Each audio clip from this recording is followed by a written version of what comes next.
सूरज बसवा अपन हाँ जर्किन उतार ये बहुत गर्म होता जल्ला। एक और गीत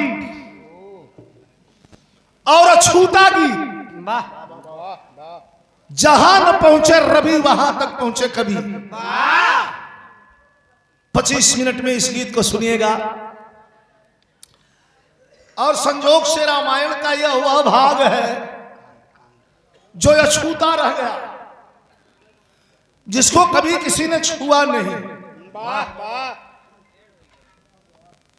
इस गीत का आनंद लीजिएगा। लड़ाई का मैदान समाप्त हो गया,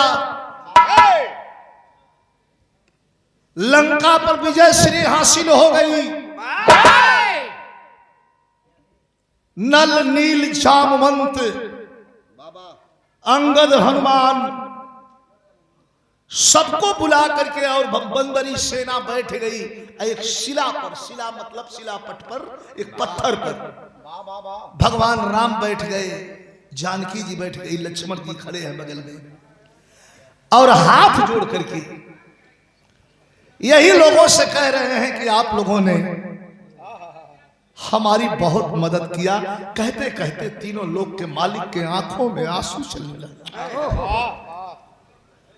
मैं कैसे वर्णन करूं, इस जंगल में लाचार अकेला भटक रहा था। हे खगमृग हे मधुकर श्रेणी, तुम देखे सीता मृग नहीं। ऐसी हालत में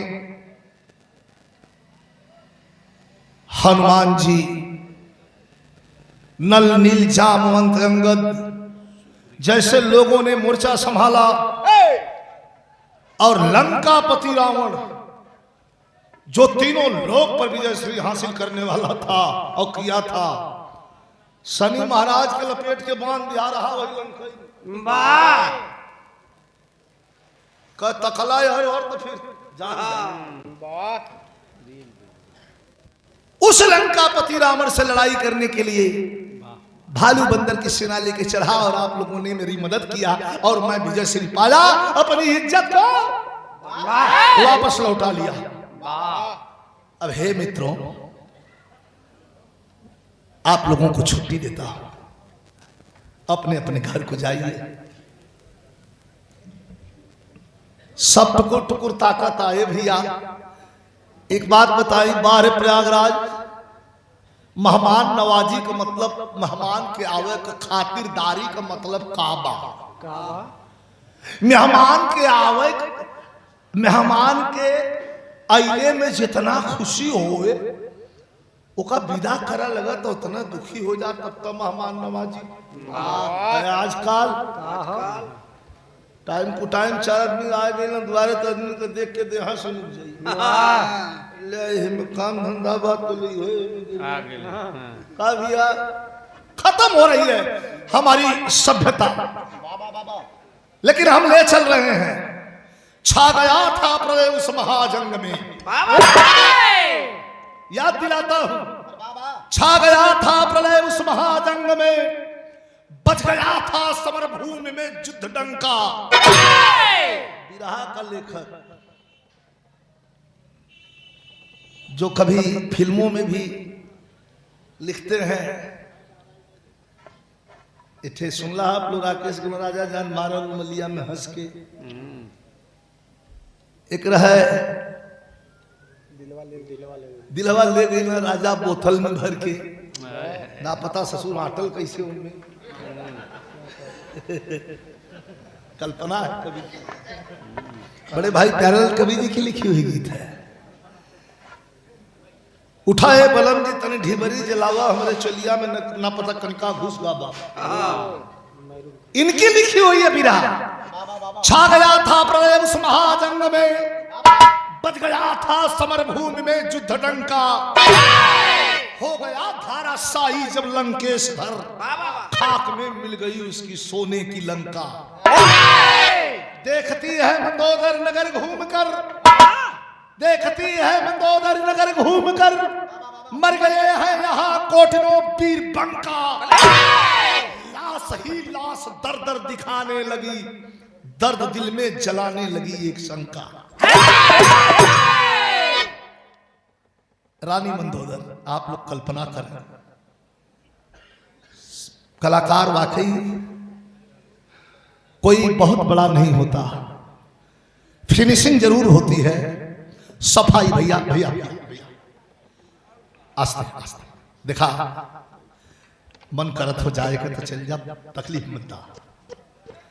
हाँ, फिनिशिंग जरूर होती है, लेकिन कलाकारों के असली मुकद्दर के मालिक आप हैं। आप लोग बढ़िया सुन लेते हैं, बढ़िया हो जाता है। बढ़िया नहीं सुनेंगे तो मोहम्मद रफी चाहे दुनिया के तानसेन बैजू मोहरा के खड़ा हो जाए, आप नहीं बढ़िया सुनेंगे तो सब कौड़ी का सबसे बड़ा फोकस आप पर होता है। कितना बढ़िया, इसे प्रयागराज में तो ऐसी शिकायतें नहीं है, नहीं सुने, बहुत बढ़िया सुनते हैं। देखती है मंदोदर नगर घूमकर युद्ध भूमि में, एक तरफ राम भगवान की मीटिंग पंचायत चल रही है कि आप लोगों को हम विदा कर रहे हैं, आप लोगों ने बहुत लड़ा, हमारी इज्जत वापस कर दी आप लोगों ने। और दूसरे तरफ रानी मंदोदर युद्ध भूमि में, समर भूमि में घूम करके अपने लोगों को 1 लाख पूत 1.25 लाख नाती तहरावण घर दिया न बाती। माई घूम घूम रोवत नहीं बहुरहिया बन बन के, अपने लड़का कल जब लाश देख ले तो कहे लगे कि अरे बाप रे करेगा कैसे मनाई। तर्ज लग गई, हालांकि पुरानी फिल्म के तर्ज है। कैसे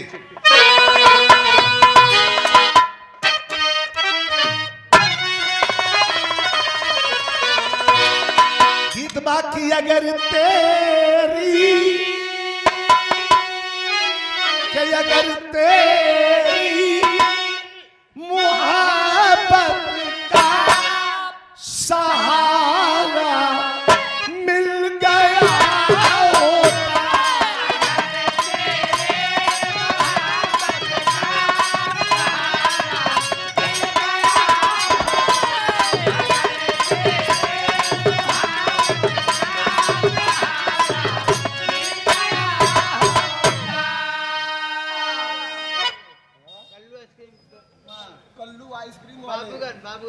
कल्लू भैया आइसक्रीम वाले बाबूगंज। अच्छा, ये आइसक्रीम भी है। अच्छा, टेस्ट हुई बैठक पर। धन्यवाद। अगर तूफान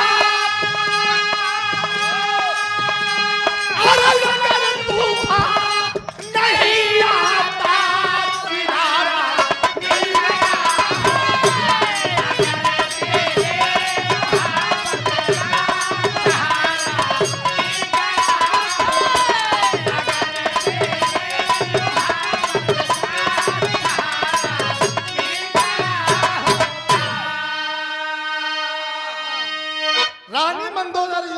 लड़ाई के मैदान में घूम रही है, तब तक श्रीमन नारायण नारायण करते नारद जी उतर गए। अरे रानी क्यों घूम रही हो? कहते हैं, क्या कहते हैं नारद जी कि कहे नारद, कहे नारद, अरे मंदोदर से नगर में अरे दर्द है।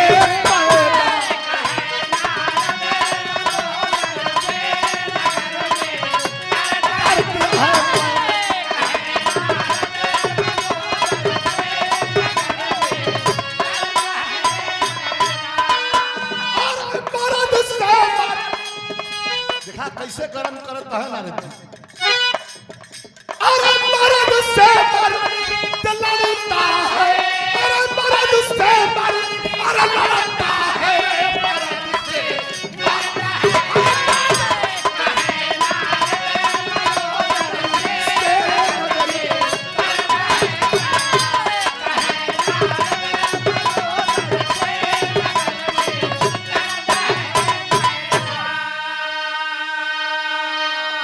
मंदोदर खड़ी हो गई। अरे महाराज, नारद जी आप का कहतन? कहा हाँ, कहा नारद मंदोदर से नगर में दर्द है पैदा, मर्द लड़ता है, मर्द से मर्द है पैदा। मंदोदर रानी कहाँ है? रावण के दुल्हन कि हमारे समझ में कुछ आवत नहीं बा, आप का कहत हैं, कहाँ बतावत है? खुशी पर पूरा है अरमान केवल बाकी है।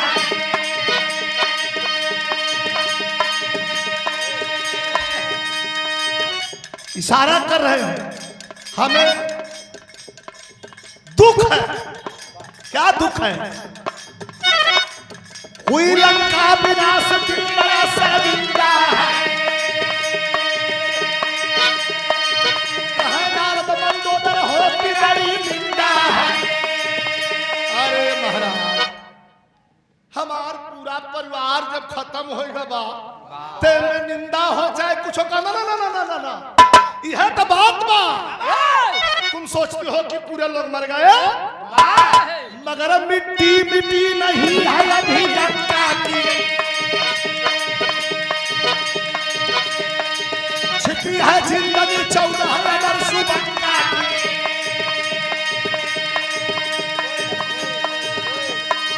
तुम सोच रही हो कि पूरे लंका के वीर मार दिए गए। क्या हम तो यह सोचते ही, आप लोग ध्यान अपने हृदय छोड़े, हम तो यह सोचते ही करना ना ना ना बताते हैं नारद रे पागल, मगर मिट्टी मिट्टी नहीं है अभी लंका की।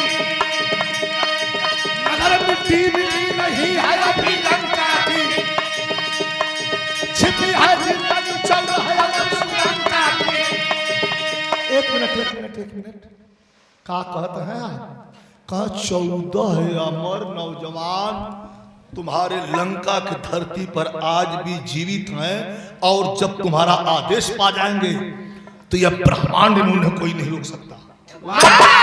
नारद जी का टारगेट क्या रहा? कि ससुर कुल तो मर गए, ये 14 से सारे बच गए, इन्हन के भी मुआवल जरूरी बा। नारद जी का तो ये टारगेट रहा। कहूं 14 के अमर अमर वो कहाँ है? महारानी मंदोदर पूछ रही है कि हाँ कहाँ? सोए धरती में बता रहे हैं, सोए धरती में अभी केवल आदेश ही तेरा अभी पाए, केवल आदेश ही तेरा अभी पाए। जगा दो जल्द युद्ध के लिए पैगाम करो, जगा दो जल्द युद्ध के लिए पैगाम करो, मिटा खानदान तो उसके लिए काम करो।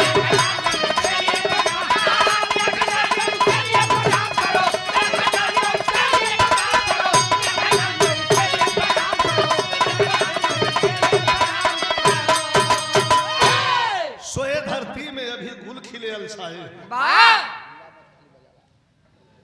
केवल आदेश ही तेरा न अभी पाए हैं। जगा दो जल्द युद्ध के लिए पैगाम करो। तुम्हारी गलतफहमी है। 14 अमर नौजवान इस लंका के धरती पर बचे हुए हैं। करे महाराज का झूठ सच बोलता, कहा 14 अमर नौजवान बचे हैं?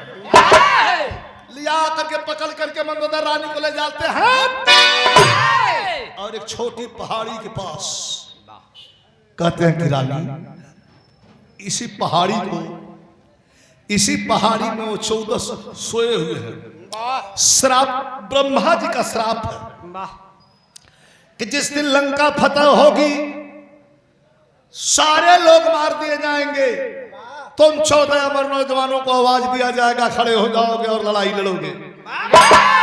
14 अमर, बड़ी बात है। रानी मंदोदर के लेके और नारद जी पहुंच गए पहाड़ी के लगे। नारद जी कहा एक मिनट पहले हमका यहाँ से सरक जाएगा, हमका यहाँ से निकल जाएगा, एक बाद तू जगह। रानी मंदोदर वहीं खड़ी होकर के और रोती है, पहाड़ी में सोए हुए 14 अमर नौजवानों को जगाती है कि मैं नहीं जानता वीर, सॉरी मैं नहीं जानती वीर कि तुम कौन हो, ये भी नहीं जानती कि तुम किसके पुत्र हो, लेकिन इतना जरूर जानती हूं कि लंका के धरती पर अगर तुम सोए हो तो ये खून लंका का है। मेरा दुख सुन लो, कैसे जगा रही है रानी मंदोदर।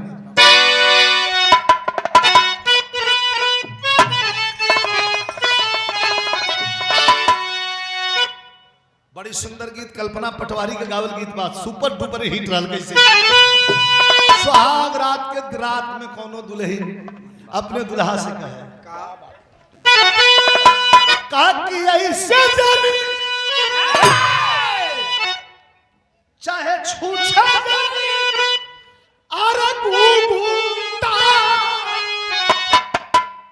उठाई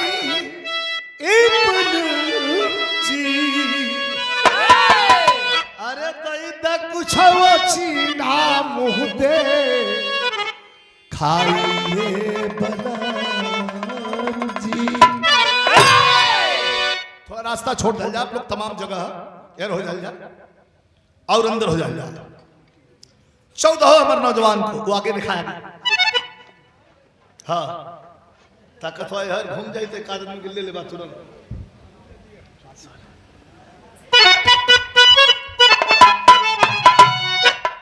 जगाती है रानी मंदोदर है बीर कहा कि माटी भाई, अरे माटी भाई यह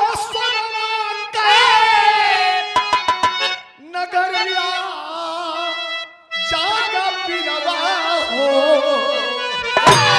अरे हाथ में उठाया डाला वरिया जागा पिरवा।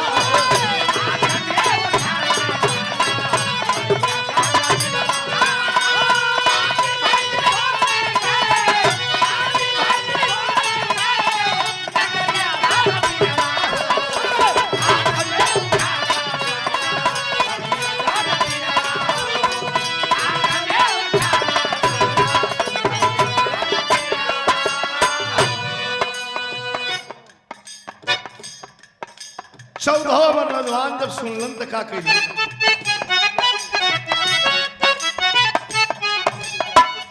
फाड़ के धरती खड़े हो गए। 14 प्रणाम करते हैं माँ।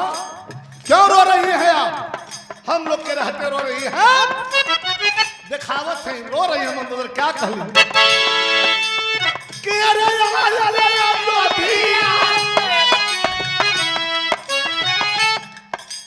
कहा किया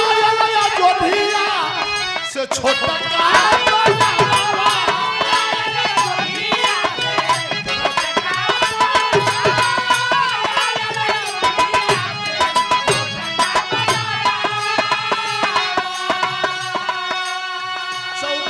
नौजवान से रानी मंदोदर कह रही है कि अयोध्या से इतना बड़ा बंदर आया।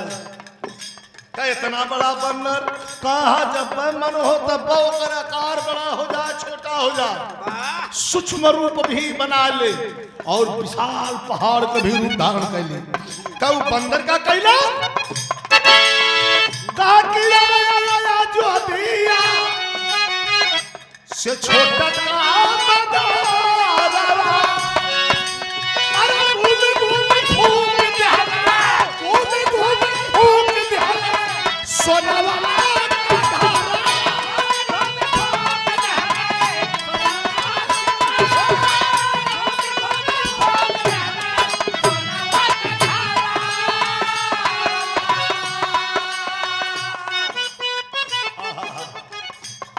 आयल अयोध्या से छोटका बनरवा घूम घूम फूक दल सोनवा का घरवा। 14 जवान जब सुन रहा अमर 14 कि लाला भाई 14 लाला भाई 14 नजरिया जागा पिरवा हो, अरे हाथ में उठाया तला वरिया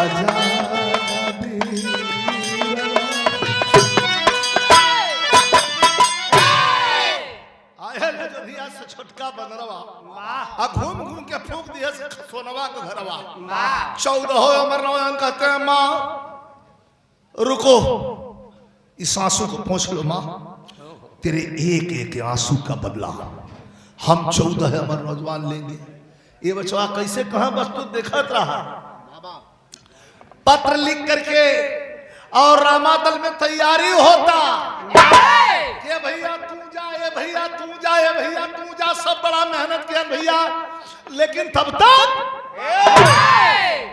तक एक अमर 14 अमर में से एक मिला, पत्र लेके आया के रामादल में थमा दो। भगवान जब पत्र पढ़ने लगते हैं पत्थर के शिला पर, शिला पर बैठे हुए, पत्थर पर बैठे हुए पढ़ते हैं, पूरे भालू बंदर की सेना बैठी हुई है, सबके सामने जब पढ़ने लगते हैं तो पढ़ के एक मन में शंका हो रही, रे खोज खोज के सबके मार दिया, ई के बचा बा, टेरी का लाइन है मास्टर, क्या सोच रहे हैं भगवान।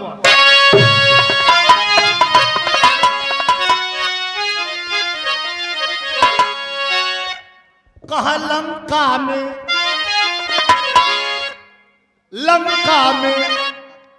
बंका कौन रह गया, भगवान सोच रहे हैं कि लंका में बंका कौन रह गया, कैसे कैसे कौन मिटाए राम के दिल की शंका, लंका में बंका।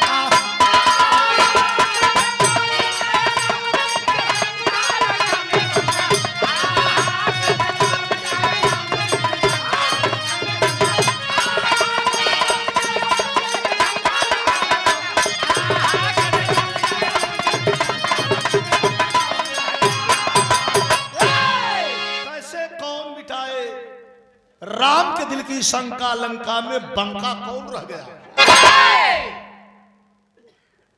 कहीं हामिंग है भाई माइक वाले, किस माइक में हामिंग है देखो, ये सबका ध्यान अपने से दिया करो यार।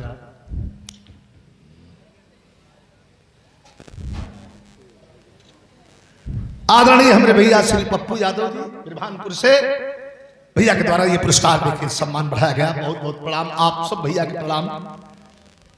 कवि लिखते हैं, देखा यार कवि का कवित पहले लिखा है अब नहीं लिखा, बल भाव परख बल टूट रहे भव पावक कब चित्त जरावे।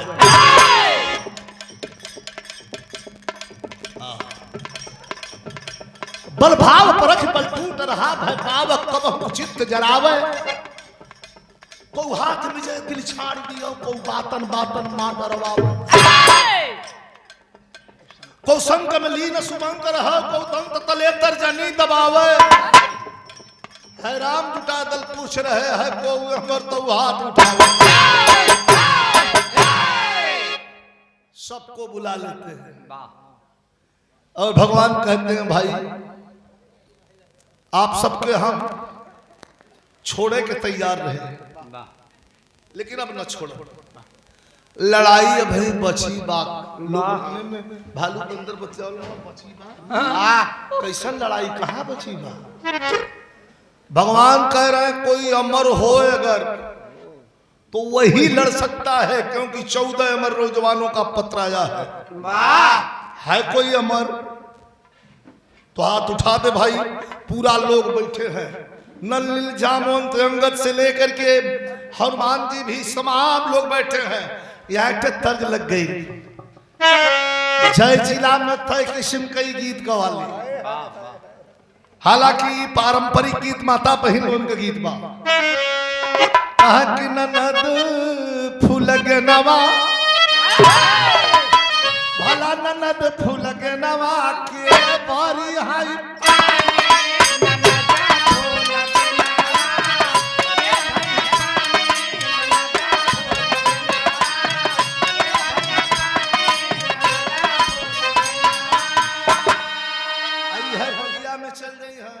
तो वह तक भैया बदल के गाँव कि हमार कहाँ मान, कहा कि हमार कहाँ मान। अरे राजा जी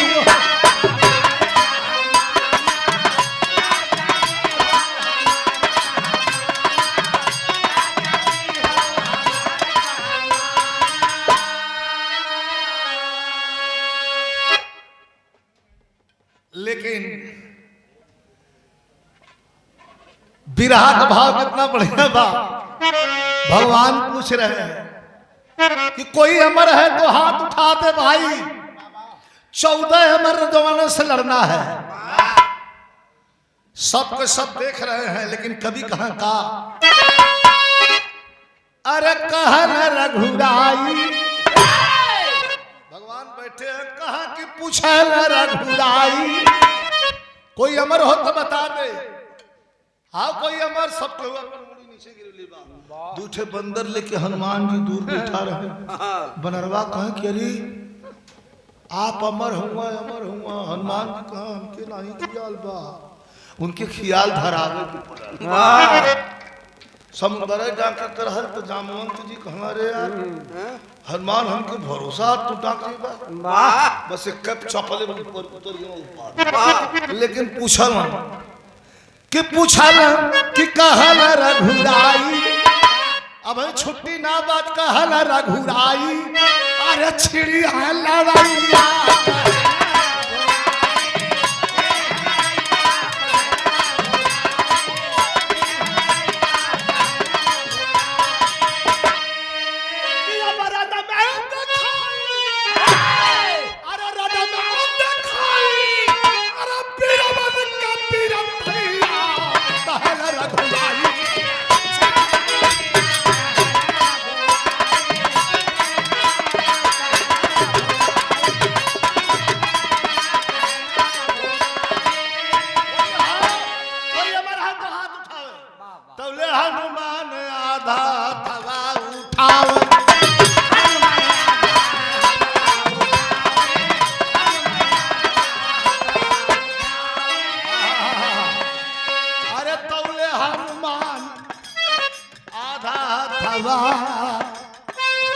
हथवा उठा। अरे हसत भगवान उनके लगवई बोला,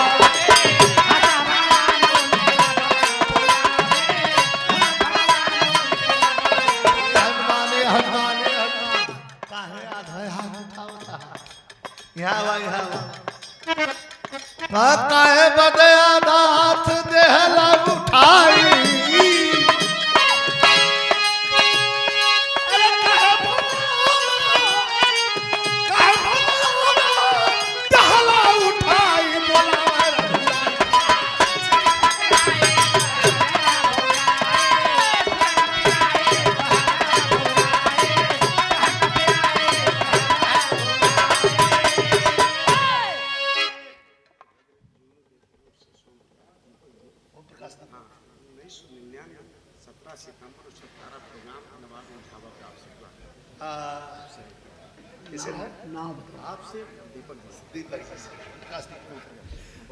स्वर्गीय हमारे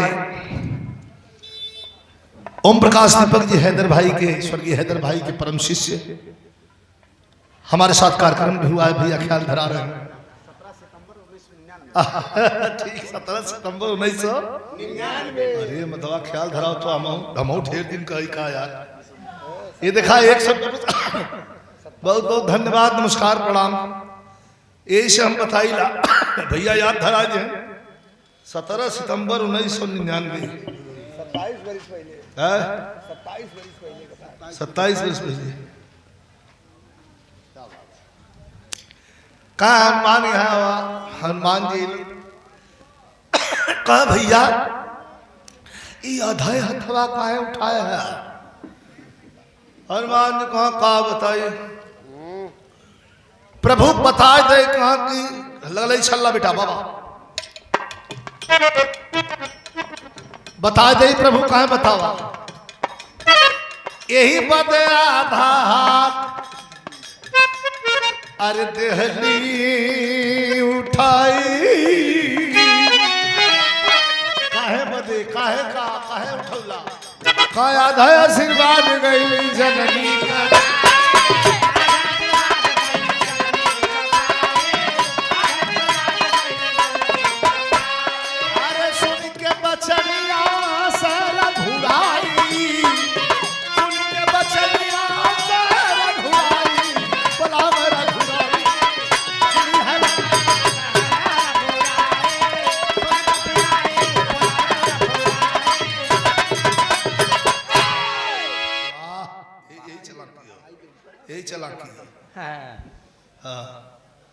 पहले मतीन जौन हो तुम एक ठसूर धरा जा नरन मतीन 3 घंटा टेरी कहलन तभी टूट।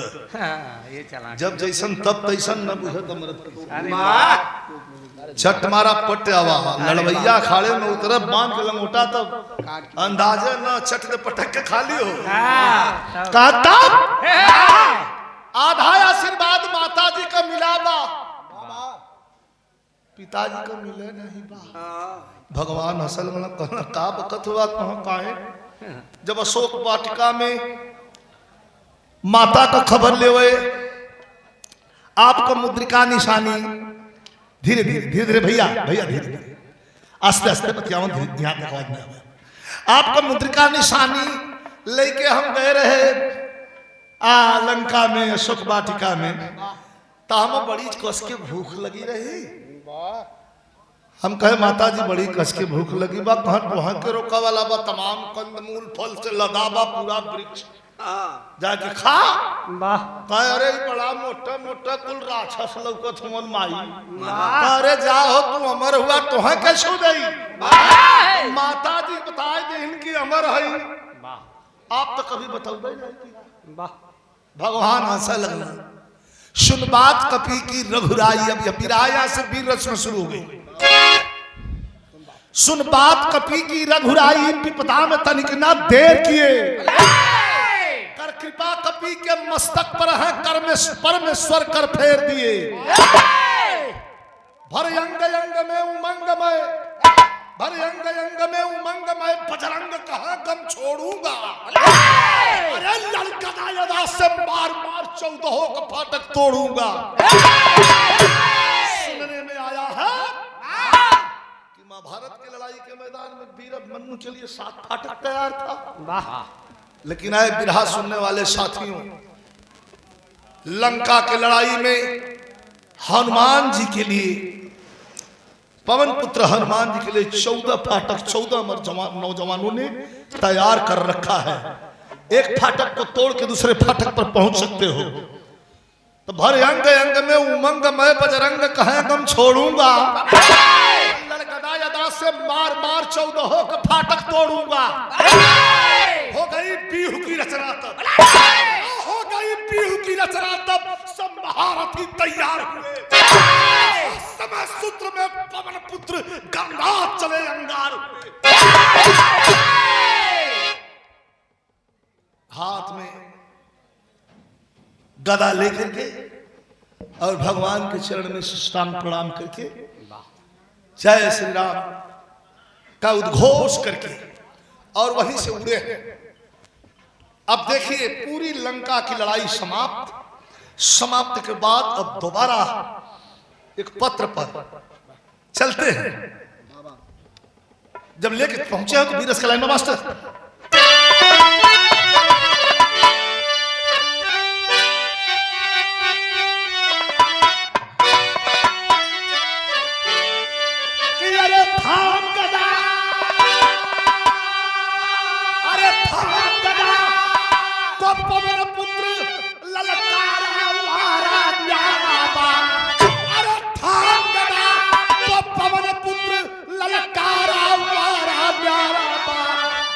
सबसे पहले महारथी को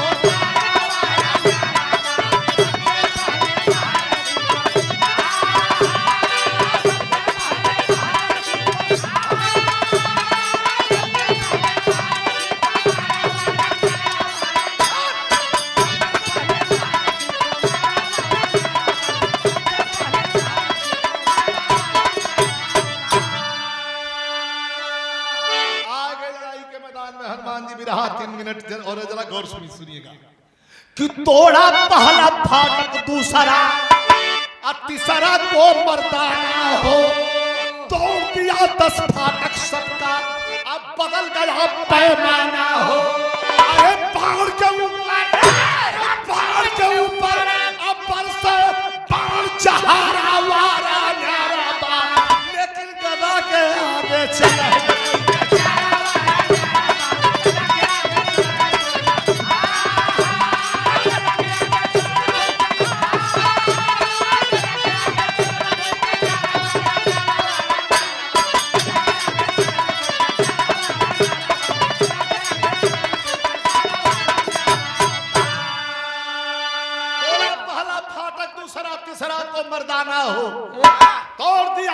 फाटक सबका बदल गया पैमाना हो।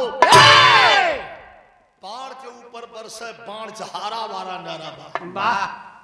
गदा के आगे चले न कोई कचारा वारा।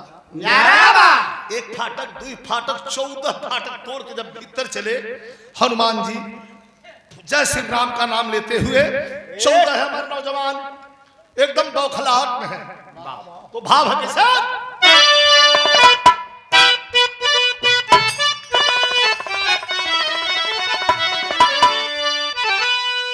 वहां का भाव है कि अब जैसा और जैसा सवन में चमकैली बीजू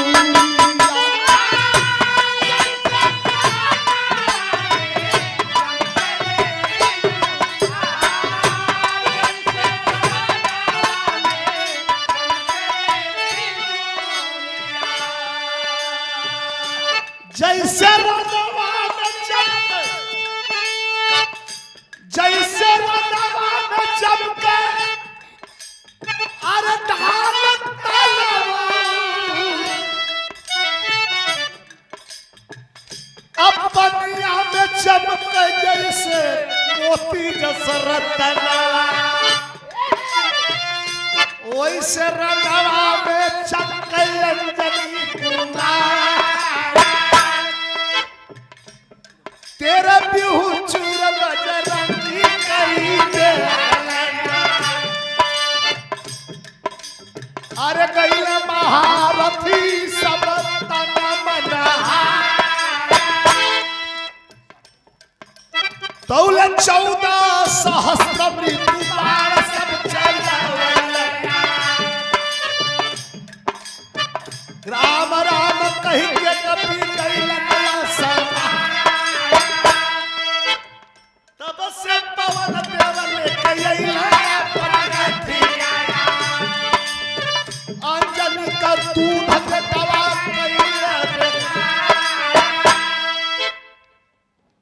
एक अमर नौजवान अपने धनुष पर रख करके 1 सहस्त्र मृत्यु बाण का प्रयोग किया। 14 सहस्त्र मृत्यु बाण के चपेट में जब हनुमान जी आए तो आकाश मार्ग में चली गए।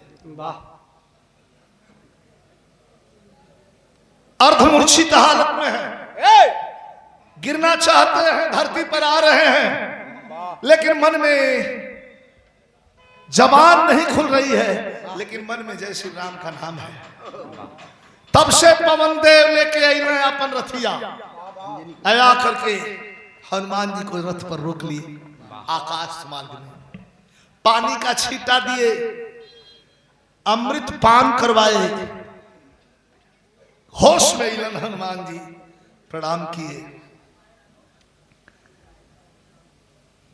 तब से पवन देव लेके इलन अपन रथिया कहा अंजनी का दूध बेटा कैला बेकार।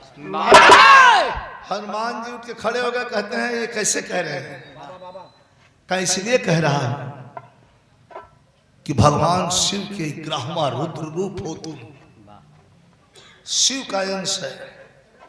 और जो आज दोबारा लंका के लड़ाई पर चढ़ करके और 14 अमर नौजवानों के मारने के लिए आए हुए, इसके लिए मैं कुछ कहना चाहूंगा।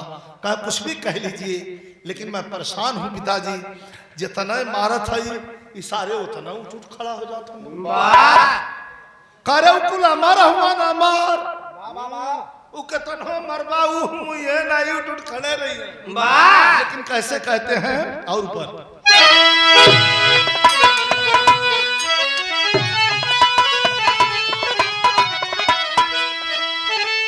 कहा कि शेर के घर में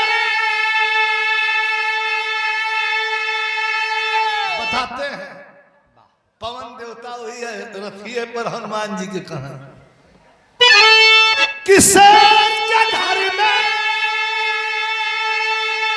आई है गिदड़ बन के आइला रागारीता आया बता जंग काला जावा तू आके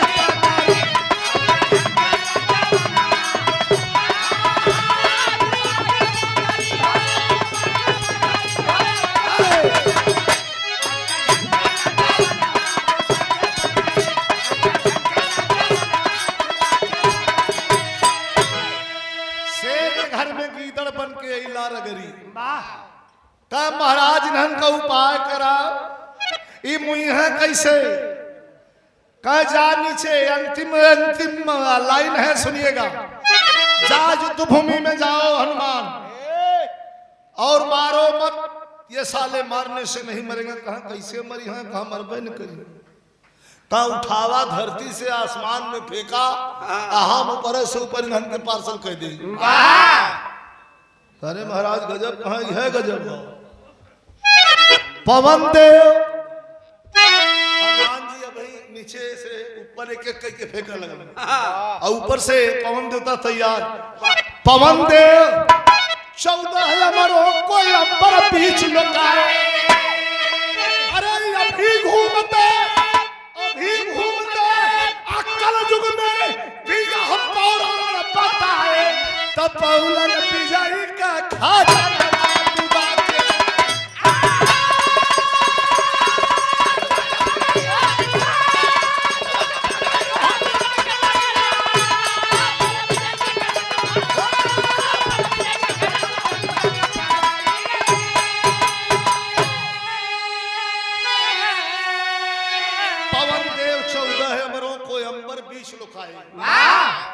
अभी घूमते कलयुग में भी यह पौराण बताए, पौलन विजयी के खजनवा डुबा के पगड़ी। तब जाकर के लंका फतेह हुई, तो उसके बाद लौटे भगवान। क्योंकि ये 14 अमर की लड़ाई न हुई तो लंका की लड़ाई अधूरी रह गई, और जब ये 14 अमर की लड़ाई खत्म हुई, 14 को जब आकाश मार्ग की तरफ फेंक दिया गया तो लड़ाई संपन्न खत्म हुई। भगवान अयोध्या की ओर प्रस्थान किए।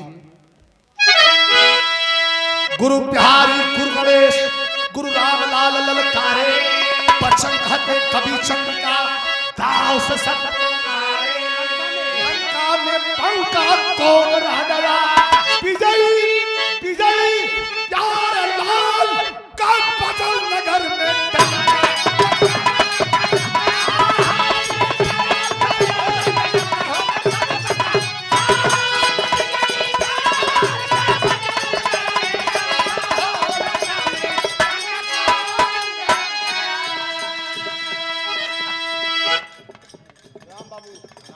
राम बाबू। बड़ा दिन की बात मिले थे राम बाबू, बड़े पुराने मित्र हैं। सुबह सुबह आदरणीय श्री हमारे भैया रामाशंकर यादव जी 100 रुपयों का पुरस्कार दिए। बहुत